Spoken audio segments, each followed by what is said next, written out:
Está limpado aqui, gente. Só um pouquinho que eu vou ter que limpar meu óculos, que está um pouco sujo aqui.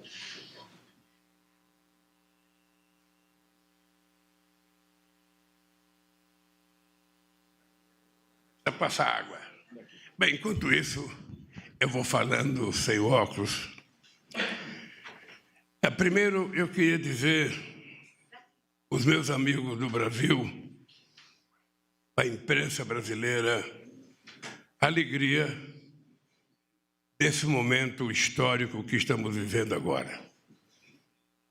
Depois de 8 anos, o presidente Maduro volta a visitar o Brasil e nós recuperamos o direito de fazer política de relações internacionais com a seriedade que sempre fizemos, sobretudo com os países que fazem fronteira com o Brasil, e a Venezuela sempre foi um parceiro excepcional para o Brasil. Mas, por conta das contingências políticas e os equívocos, o presidente Maduro ficou 8 anos sem vir ao Brasil. O Brasil ficou muito tempo sem ir à Venezuela e nós temos um pequeno problema de ordem política, de ordem cultural, de ordem econômica e de ordem comercial. A gente tinha uma relação comercial que teve um fluxo de praticamente 6 bilhões e 600 milhões de dólares e hoje tem pouco menos de 2 bilhões de dólares. Isso é ruim para a Venezuela e é ruim para o Brasil, porque o comércio extraordinário é aquele que tem mais ou menos funcionado como se fosse uma via de 2 mãos. A gente vende, a gente compra.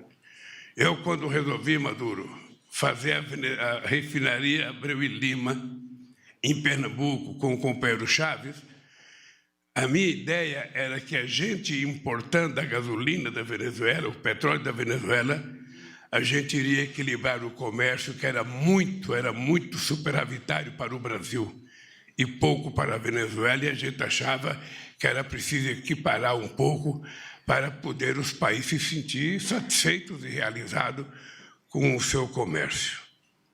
Então, eu quero te dizer que é um prazer te receber aqui outra vez.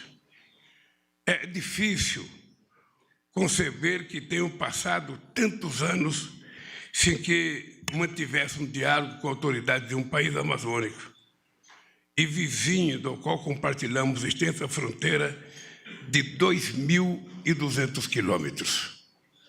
Não é pouca fronteira, possivelmente essa fronteira é mais extensa do que qualquer país europeu tenha com outro país. E eu penso, companheiro Maduro, que esse novo tempo que nós estamos marcando agora não vai superar todos os obstáculos que você tem sofrido ao longo desses anos. Eu briguei muito com companheiros sociais-democratas europeus, com governos, com pessoas dos Estados Unidos. Eu achava a coisa mais absurda do mundo para as pessoas que defendem a democracia era as pessoas negarem que você era presidente da Venezuela, tendo sido eleito pelo povo, e o cidadão que foi eleito para ser deputado fosse reconhecido como presidente da Venezuela. Eu lembro que uma vez eu discuti com uma pessoa sobre as reservas de ouro da Venezuela. Eu fiquei sabendo que a Venezuela tinha uma reserva de 31 toneladas de ouro em Londres e que essa reserva de ouro, ao invés de ser colocada sob a guarda do governo da Venezuela, foi colocada sob a guarda do Guaidó. Muitas discussões, Alckmin, com os meus companheiros europeus, eu dizia que eu não compreendia como é que um continente que conseguiu exercer a democracia tão plena como a Europa exerceu quando construiu a União Europeia, poderia aceitar a ideia de que o impostor pudesse ser presidente da República porque eles não gostavam do presidente eleito. E o preconceito continua ainda. Você tem clareza que o preconceito contra a Venezuela é muito grande. Você tem preconceito de quantas críticas a gente sofreu aqui durante a campanha por ser amigo da Venezuela. Havia discursos e mais discursos que os adversários diziam, não, porque se Lula ganhar as eleições, o Brasil vai virar uma Venezuela. Se Lula ganhar as eleições, o Brasil vai virar uma Argentina. Se Lula ganhar as eleições, o Brasil vai virar uma Cuba. Quando, na verdade, o único sonho nosso era ser o Brasil mesmo. A gente queria que o Brasil fosse o Brasil melhor, porque nós já fizemos uma vez o Brasil ser melhor, ser mais democrático, ser mais rico, ter mais distribuição de renda, ter mais educação e ter mais saúde. Isso nós já fizemos uma vez. E nós voltamos para fazer. E eu sei a quantidade de políticas sociais que foram feitas desde o começo do Chávez, a partir de 2002, a partir de 2000, quando ele ganhou as eleições. Portanto, essa relação, Maduro, essa volta da relação Brasil e Venezuela é plena. É plena. Nós sabemos da dificuldade que nós temos, nós sabemos da quantidade de empresas que já estão na Venezuela e querem voltar para a Venezuela, nós sabemos da dívida da Venezuela, sabe? E nós sabemos que tudo isso faz parte e vai fazer parte de um acordo que a gente faça para que a nossa integração seja plena. É isso que eu desejo e é isso que eu espero que você contribua conosco para que a relação entre Brasil e Venezuela não seja uma relação apenas comercial. Ela tem que ser comercial, ela pode ter uma relação política, ela pode ser cultural, ela pode ser econômica, ela pode ser feita de ciência e tecnologia, ela pode ser feita entre as nossas juventudes, construindo parceria, entre as nossas universidades. Portanto, ela pode ser feita, inclusive, com as nossas Forças Armadas, trabalhando em conjunto na fronteira para que a gente combata o narcotráfico em toda a nossa fronteira. Nós já tínhamos criado uma vez o Secretaria de Defesa da América do Sul. Nós já tínhamos criado uma vez. E é possível criar outra vez. Por isso, Maduro, seja bem-vindo ao meu país. Agora fale com a imprensa livre desse nosso país e do seu país também.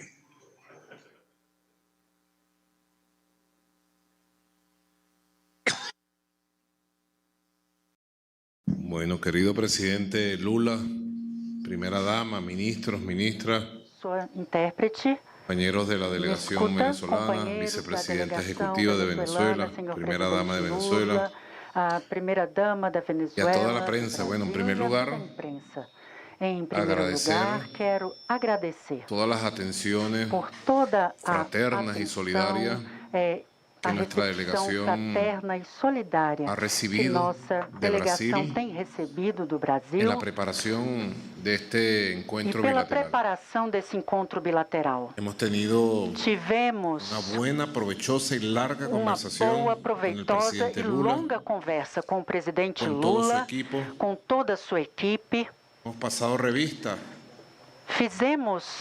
de lo que foi a época de ouro, de tudo o que diz respeito a essa época de ouro das nossas relações, onde o Brasil e a Venezuela se encontravam cara a cara e se encontravam a partir de uma vontade comum,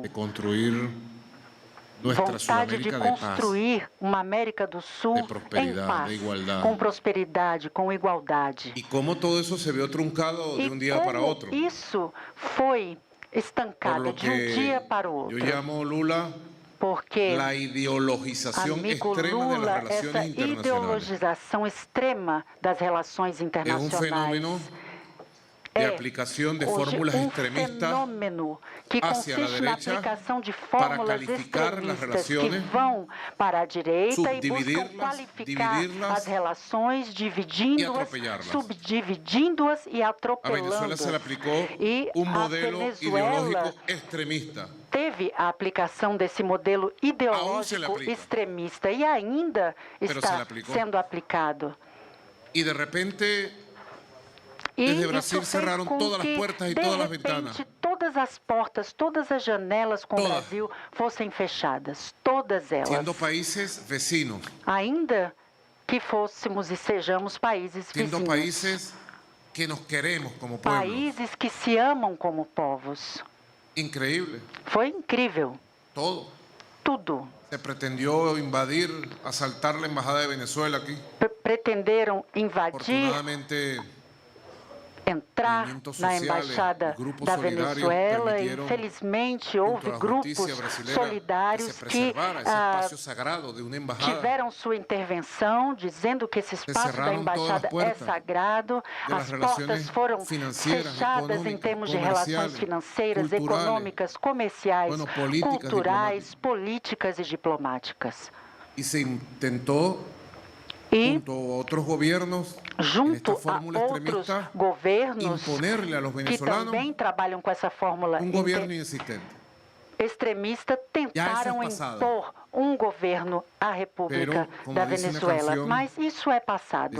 E como diz uma canção de salsa muito boa, é que é proibido esquecer, ou seja, precisamos ter a consciência plena do que acabou de acontecer. E hoje se abre uma nova época em termos de relações entre nossos povos e países. E nessa nova época temos frente a nós a construção de um novo mapa de colaboração, cooperação conjunta, que possa abranger a todas as áreas da economia, todas as áreas do comércio, a educação, a saúde, a cultura, a agricultura, e que possa abranger, além disso, as áreas de um relacionamento horizontal entre os povos, permitindo assim um diálogo franco, direto e permanente entre os governos do Brasil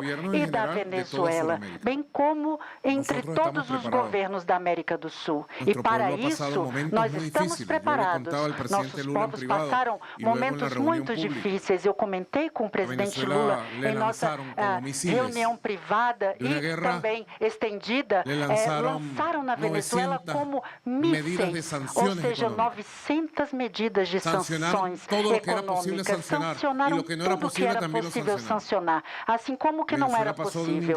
E a Venezuela passou de uma receita anual de 56 bilhões de dólares, isso falando de petróleo ao ano, a uma entrada de 700 milhões de dólares por ano. E nós resistimos.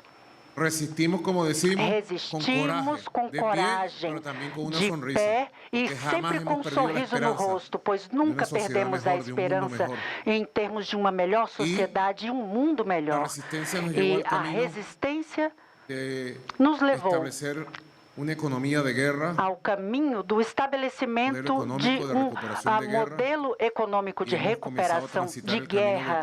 E assim podemos começar a trilhar o caminho para o crescimento. O ano passado crescemos 15%, nosso crescimento econômico, isso com uma economia não petrolífera, a primeira vez em 120 anos. E esse ano temos aí prognósticos do Fundo Monetário Internacional e de outras instituições que tenhamos um crescimento superior, ou seja, de mais 5%. Eu espero que seja mais, ou seja, os frutos desse esforço estão aparecendo e Venezuela hoje está preparada, presidente Lula, para que retomemos as nossas relações tão virtuosas, isso junto aos investidores e empresários brasileiros. A Venezuela está de portas abertas, com plenas garantias a todo o empresariado, para que voltemos ao tempo de trabalho conjunto, de investimentos e crescimento econômico. Então, estou muito feliz por estar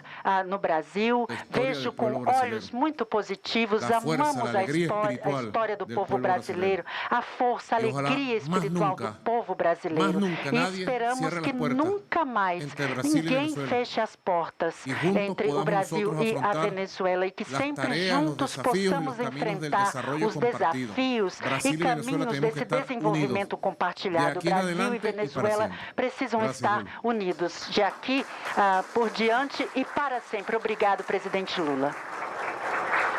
Neste momento, o presidente da República, Luiz Inácio Lula da Silva, e o presidente da Venezuela, Nicolás Maduro, responderão a perguntas elaboradas pelos jornalistas. Só pedir para o pessoal falar no microfone, nome e veículo, por favor. Bom dia, presidente Lula. Bom dia, presidente Maduro. Marcos Uchoa, TV Brasil. Uma expressão que foi usada recentemente bastante foi que o Brasil voltou. E, aparentemente, nesse discurso e nessa ocasião, a gente está vendo um pouco a Venezuela voltou. Eu queria ver um pouco o simbolismo, não só desse encontro de delegações de ministros, mas também na véspera de um encontro dos líderes de toda a América do Sul. Quer dizer, essa abertura de portas que o senhor está proporcionando para o presidente Maduro tem a intenção exatamente de recuperar a Venezuela, não simplesmente para a relação bilateral, mas do continente de uma maneira geral? Olha, eu acho que esse momento é importante por muitas coisas, mas uma delas é porque a América do Sul ela precisa se convencer que nós temos que trabalhar como se fosse um bloco.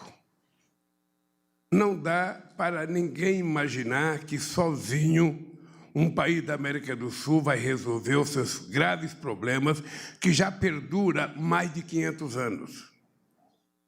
Eu não estou falando de um período pequeno, eu estou falando de uma história em que nenhum país da América do Sul teve chance de se transformar num país de padrão de vida de classe média alta ou de classe média média. Ou seja, nós estamos há 500 anos sempre lidando com a pobreza. Sempre lidando com a pobreza. Ou seja, muitas vezes você ganha, 10 num ano e perde 10 no outro ano. Ou seja, não há uma sequência das pessoas subirem e ficar num pedestal mais evoluído. E se a gente estiver junto, nós somos 450 milhões de pessoas. Se a gente estiver junto, a gente tem um PIB de quase 4,5 trilhões de dólares.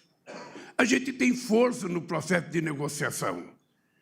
E é por isso que esse momento é importante. É porque nós vamos tentar discutir outra vez, e não é difícil, se a gente não quiser olhar para a União Europeia como modelo de integração, a gente olha para um continente mais pobre que nós, que é a União Africana. Eles têm um processo de trabalhar em união há muitos e muitos anos. Então, por que nós, na América do Sul, vivemos tão separados uns dos outros? Por que quase todos os países de língua espanhol aprenderam durante muitos anos que o Brasil era inimigo?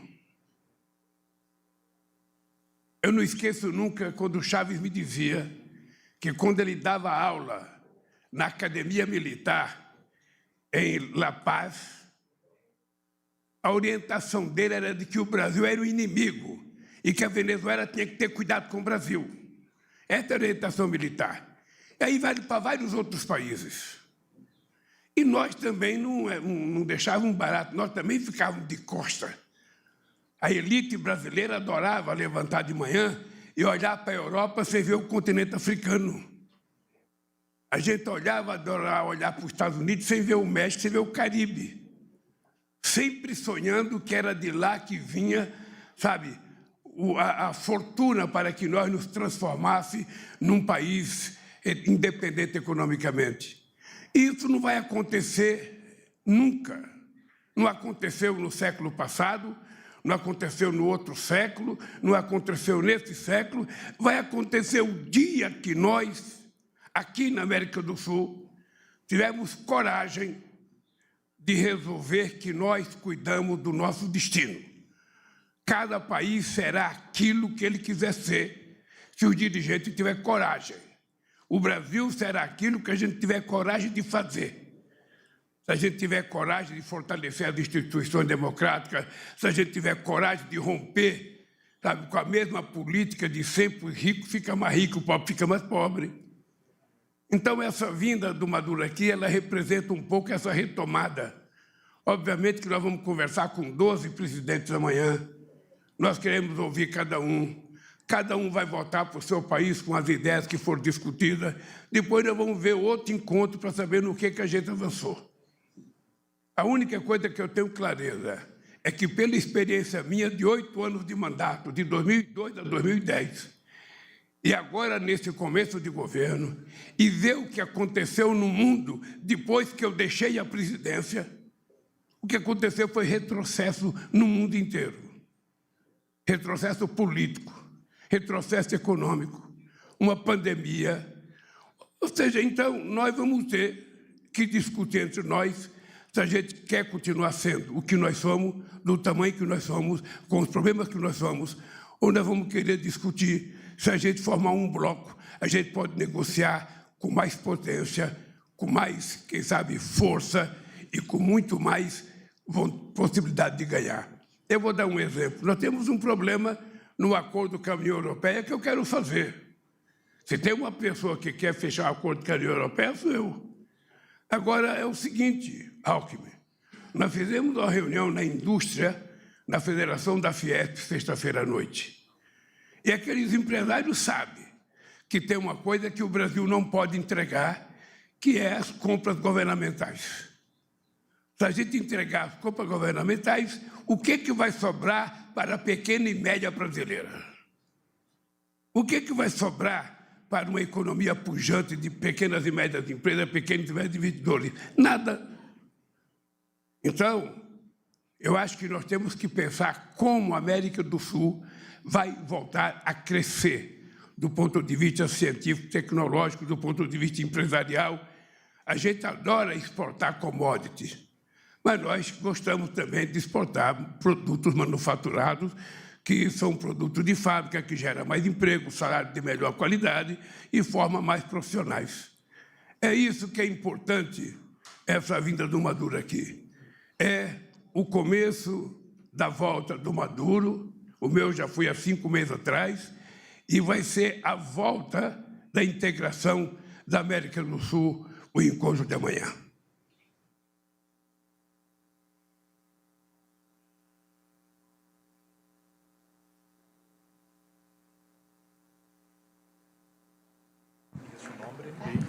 Muy buenas tardes. Mi nombre es Graia Casela, periodista de Venezolana de Televisión. Buenas tardes. Mi pregunta va dirigida hacia ambos presidentes. Venezuela ha manifestado su interés de apuntarse con los BRICS. Se han desarrollado algunas gestiones para que esta nación se sume formalmente a este bloque saber se a nossa nação pode se somar formalmente a esse bloco de economias. Senhor presidente, o senhor me escuta? Me escuta? Ela fala sobre a união da Venezuela com os BRICS. Essa vontade foi manifestada. O que os senhores pensam sobre isso? A pergunta deveria ser para o companheiro Maduro. Mas se a pergunta for para mim, deixa eu te dizer uma coisa.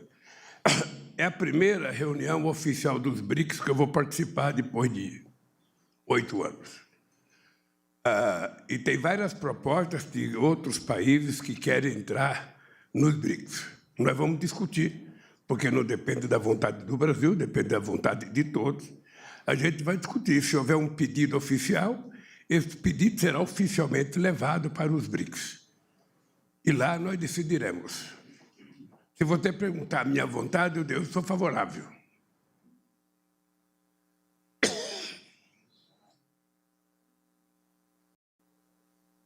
É um dos temas que conversamos. Assuntos que temos conversado sobre o papel dos BRICS e o seu surgimento frente à nova geopolítica mundial. É uma geopolítica que tem surgido a partir dessa cena de conflitos e que vai trazer desenhos novos para o mundo, que vai trazendo, por conseguinte, novos polos, centros de poder político, econômico, social, cultural, militar. Esse mundo que está sendo desenhado uma América do Sul unida e que pode trazer uma América do Sul unida a partir da sua diversidade ideológica, política. Não podemos deixar que as ideologias intolerantes se imponham, as ideologias extremistas, excludentes. Ou você pensa como eu, ou você vai embora daqui, você não está conosco. Não, isso é uma ideologia intolerante, extremista, excludente. E sobre essa base, jamais poderemos construir uma união necessária frente à diversidade da nossa América. O sonho gigante do libertador Simão Bolívar e de outros libertadores, que era fazer com que nossa grande América se torne um grande corpo político que participe na construção do equilíbrio do universo.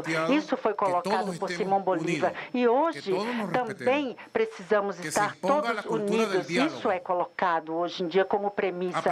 O estabelecimento da cultura do diálogo, aprender a escutar. E a partir da cultura do diálogo, podemos avançar em diferentes assuntos ligados ao desenvolvimento comum, defesa do meio ambiente, da Amazônia, por exemplo, do desenvolvimento social, desenvolvimento de um sistema de saúde público que funcione em todo o continente, de desenvolvimento da segurança alimentar, desenvolvimento da segurança energética. Quantos assuntos importantes nós temos?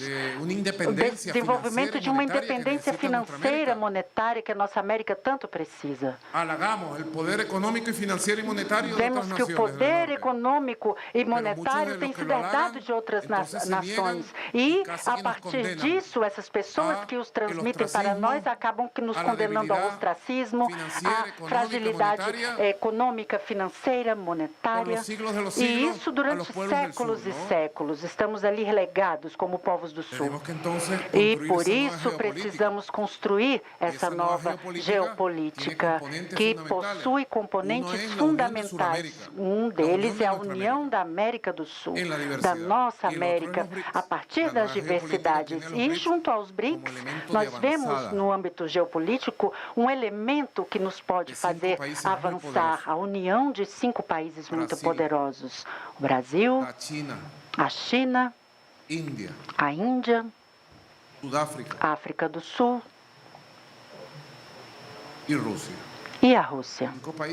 5 países poderosos. E o BRICS agora está se transformando no grande imã daqueles que buscam um mundo diferente de paz e de cooperação. Se transformou num grande imã. Quantas solicitações o BRICS já possui? Mais de 30 países estão solicitando. Eles querem estar com o Banco dos BRICS, que hoje é presidido por uma grande brasileira, nossa companheira Dilma Rousseff. O Banco dos BRICS.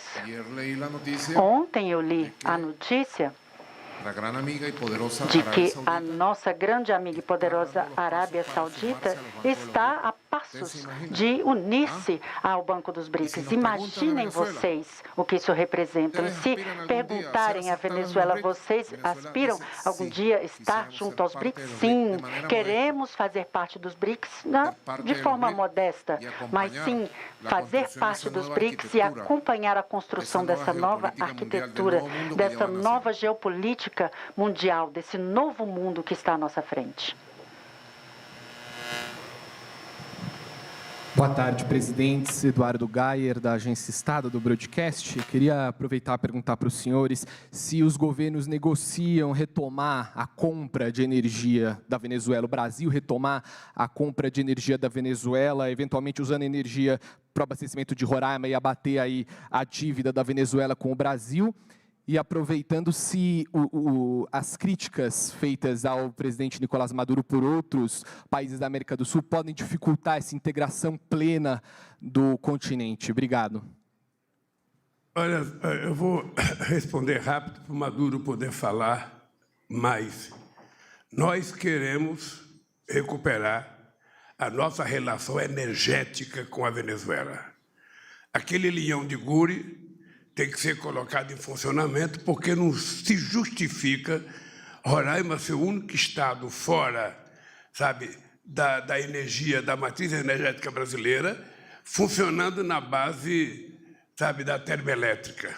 muito mais cara, muito poluente, e a gente tem condições. O nosso ministro da Energia vai conversar com o ministro da Energia da Venezuela, e eu espero que o mais rápido possível ele nos convoque, o Maduro, o Chávez não pode vir mais, como o Chávez participou com o Fernando Henrique Cardoso, sabe? Quem sabe o Raul ainda possa vir participar da reinauguração, sabe, do Leão de Guri para o bem do povo brasileiro. A segunda coisa que eu queria dizer é o seguinte, é uma coisa que a gente aprende em política, que é a narrativa que se constrói contra as pessoas. Eu, se quiser vencer uma batalha, eu preciso construir uma narrativa para destruir o meu potencial inimigo. Então, o Maduro sabe qual foi a narrativa que construíram contra a Venezuela durante tanto tempo. Essa narrativa, durante muitos anos, o Celso Amorim, que era meu ministro, e eu, andávamos ao mundo explicando que não era do jeito que as pessoas diziam que era. Andávamos ao mundo. E eu acho, companheiro Maduro, que é preciso... Você sabe a narrativa que se construiu contra a Venezuela, da antidemocracia, do autoritarismo, sabe? Então, eu acho que cabe à Venezuela mostrar a sua narrativa para que possa, efetivamente, fazer pessoas mudar de opinião. Eu vou em lugar que as pessoas nem sabem aonde fica a Venezuela, mas sabem que a Venezuela tem problema da democracia, que o governo não tem das contas. Então, é preciso que você construa a sua narrativa, e eu acho que, por tudo que nós conversamos, a sua narrativa vai ser infinitamente melhor do que a narrativa que eles têm contado contra você. É efetivamente inexplicável um país ter 900 sanções porque o outro país não gosta dele. É inexplicável.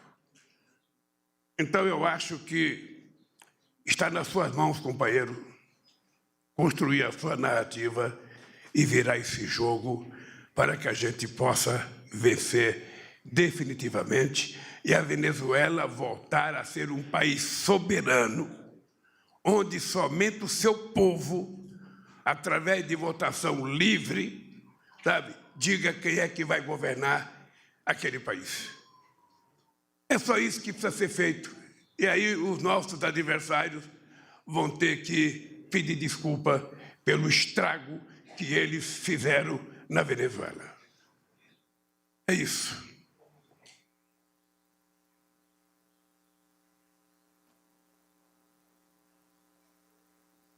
De acuerdo con lo que expresa el presidente Lula. Venezuela ha sido víctima. A Venezuela foi vítima de uma campanha feroz. Por medios tradicionais.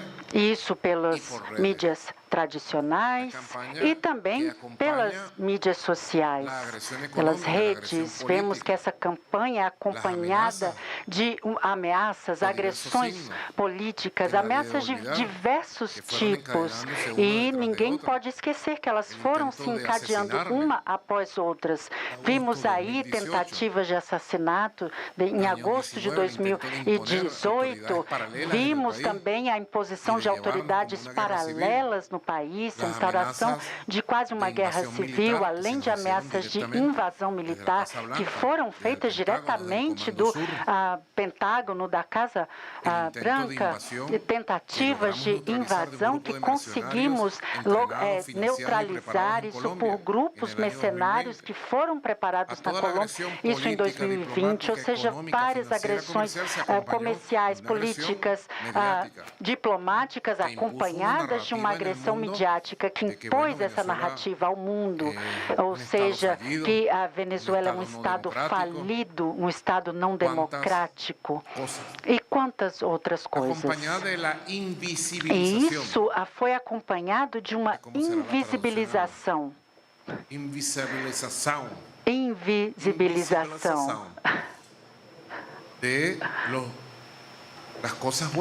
Das coisas boas que acontecem na Venezuela.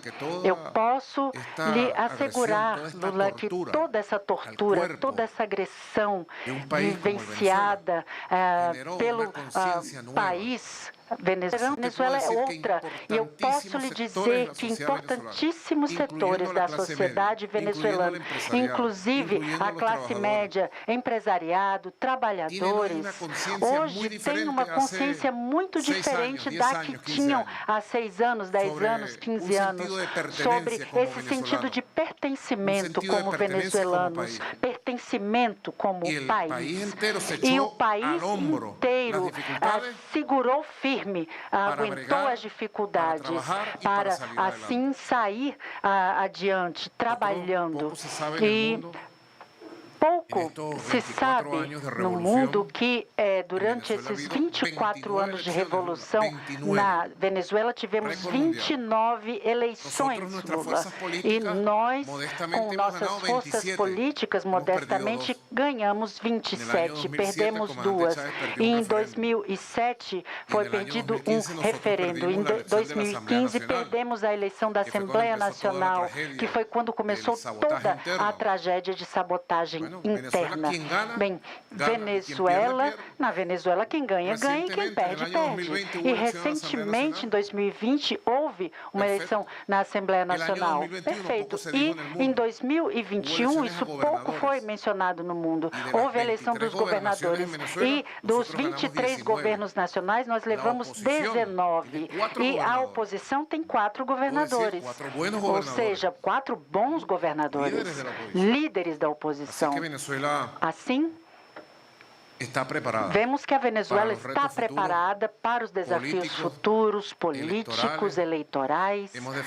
Temos defendido nosso direito à independência, à soberania, conquistamos a paz que tentaram nos tirar, e hoje essa Venezuela em paz está preparada para os desafios vindouros. E para responder à pergunta específica, conversamos com o presidente e dissemos a ele que a Venezuela está preparada para reconstruir essa cooperação elétrica com o estado da Roraima, com Boa Vista e com toda a população fronteiriça. Temos uma oferta de 120 megawatts já pronta, que habilita já a partir de um investimento básico de 4 ou 5 milhões de dólares para que se possa reconstruir as linhas de transmissão. Se alcançarmos isso com eficiente, se isso acontecer, podemos estar prontíssimos, Lula, para voltar a conectar Guri com o estado da Roraima. É um compromisso que eu assumo aqui na sua frente. Conto com a cooperação, o apoio, o investimento dos empresários brasileiros que queiram participar.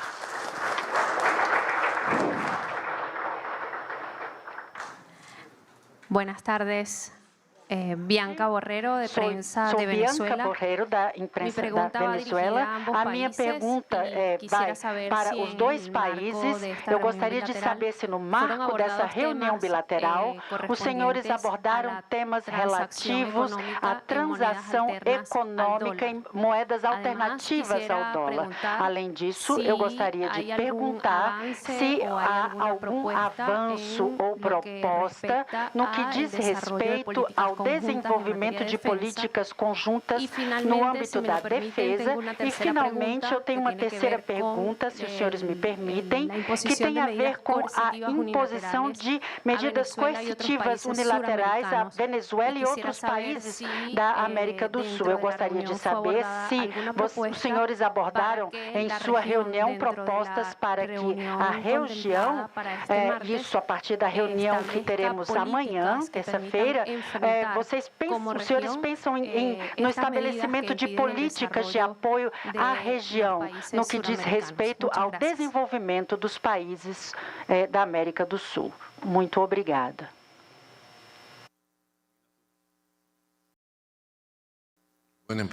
Bem, em primeiro lugar, essa temática não foi abordada nessa oportunidade especificamente. Já conversamos sobre isso no passado, na possibilidade de fazermos sim um comércio a partir das moedas dos nossos países, e acho que esse campo está se abrindo no mundo, essa seara, e buscamos novas opções que já estão existentes no mundo para que possamos trabalhar com esse esse assunto, mas nessa ocasião não falamos sobre isso. Com relação à defesa, o presidente Lula propôs uma reunião e fazermos um encontro brevemente entre os ministros da Defesa do Brasil e Venezuela para o estabelecimento de novos protocolos conjuntos no que tange à defesa da população fronteiriça e também o combate contra o crime, narcotráfico e todo tipo de criminalidade existente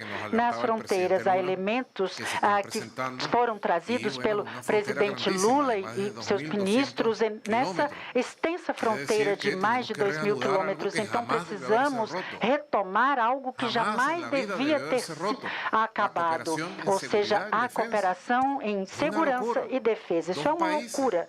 Dois países, um gigante como o Brasil e um mais modesto como a Venezuela, mas com uma fronteira tão extensa e que sem um telefone para se falar, para comunicar. Ou seja, o grupo de criminosos passou aqui pelo Brasil, está indo para a Venezuela, vamos capturá-lo. É uma loucura a inexistência disso, não temos esse tipo de canal. Então, temos 4 anos de falta de comunicação em temas como segurança e defesa, e isso agravou a situação nas fronteiras.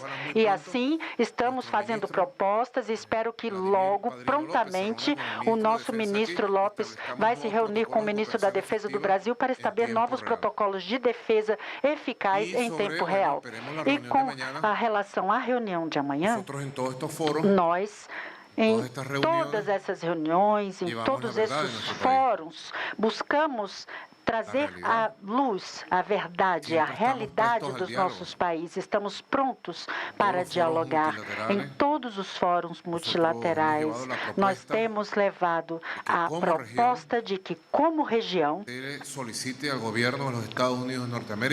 os governos solicitem aos Estados Unidos a suspensão de todas as sanções e medidas coercitivas contra a Venezuela e contra todos os países que sofrem esse tipo de sanção em nossa América, pois o mundo que está sendo criado não deve mais ser marcado por perseguições, sanções econômicas, essa chantagem do dólar.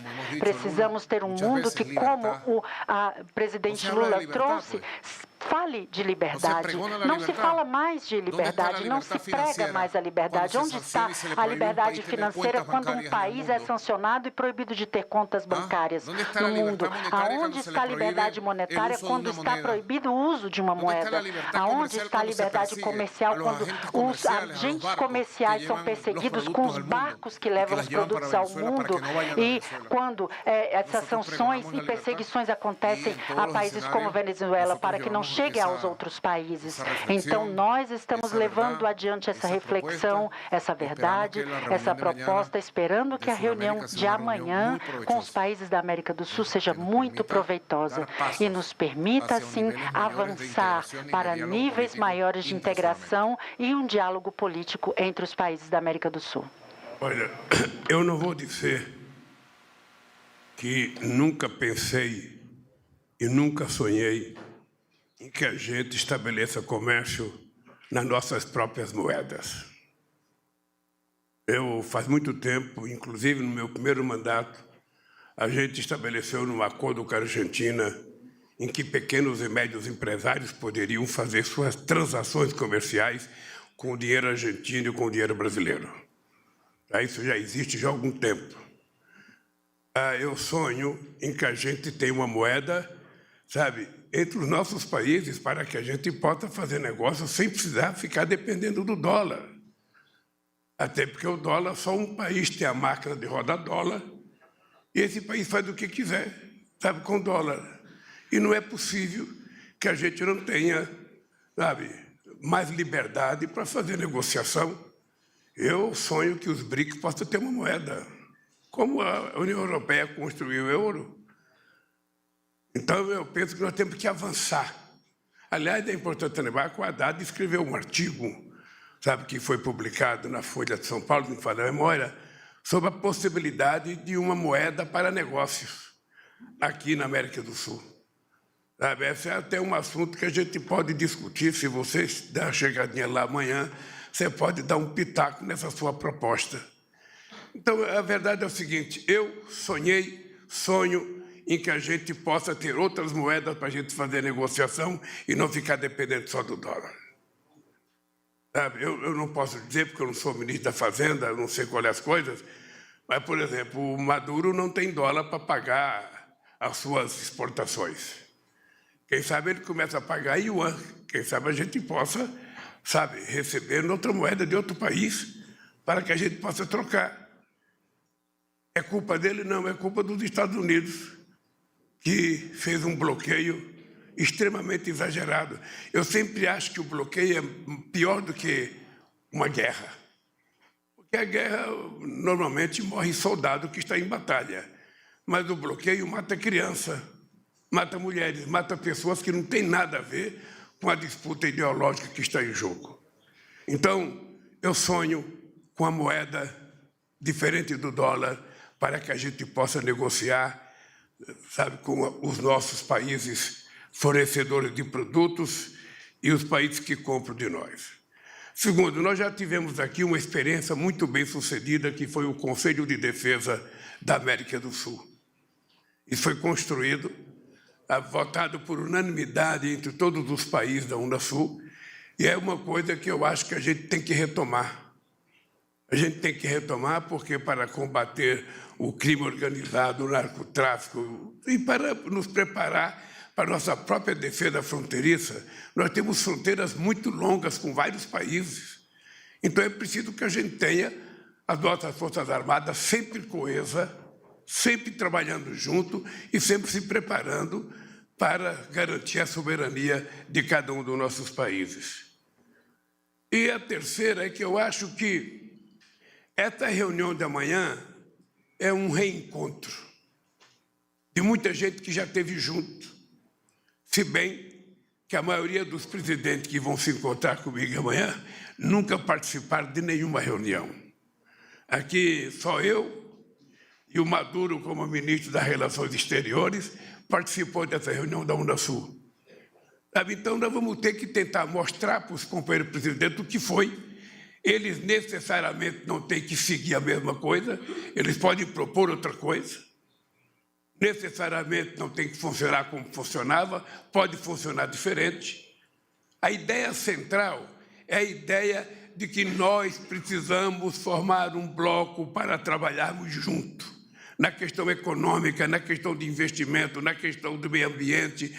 Ou seja, eu acho que isso não é difícil, porque nós temos mais ou menos os mesmos problemas. Então, eu penso que nós vamos ter sucesso amanhã, na primeira reunião. A reunião de amanhã não decide nada, a reunião de amanhã é apenas uma prospecção de possibilidade de fazermos o que tem que ser feito em outras reuniões.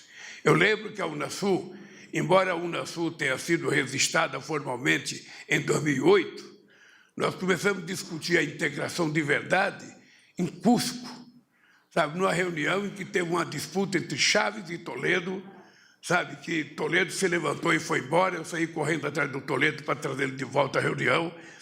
Ou seja, porque a gente não tinha o hábito de conversar. Sabe, nós precisamos aprender a conversar entre nós, porque é tão fácil ser tolerante diante de um europeu, é tão fácil ser tolerante diante de um americano, por que nós não somos tolerantes entre nós mesmos? Por que nós nos reduzimos a coisas insignificantes quando se trata da gente discutir a nossa economia, a nossa democracia, a nossa política climática? Não, nós temos que discutir do jeito que nós compreendemos. E eu estou muito otimista com a reunião da manhã. E sou muito grato pelo fato do Maduro ter vindo hoje fazer essa visita de Estado ao Brasil. Espero que daqui para frente, nunca mais na história do Brasil, a gente tenha que romper uma relação por ignorância, como foi rompida a relação com a Venezuela.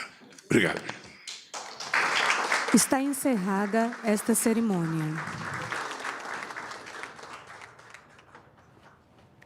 Tá aí, nós acompanhamos ao vivo a declaração à imprensa, seguida de entrevista coletiva do presidente Lula e do presidente venezuelano Nicolás Maduro, que está em visita oficial ao Brasil nesta segunda-feira. Eles se reúnem agora para o almoço que será oferecido pelo governo brasileiro no Palácio Itamaraty. Voltamos a qualquer momento com outras informações. Obrigado.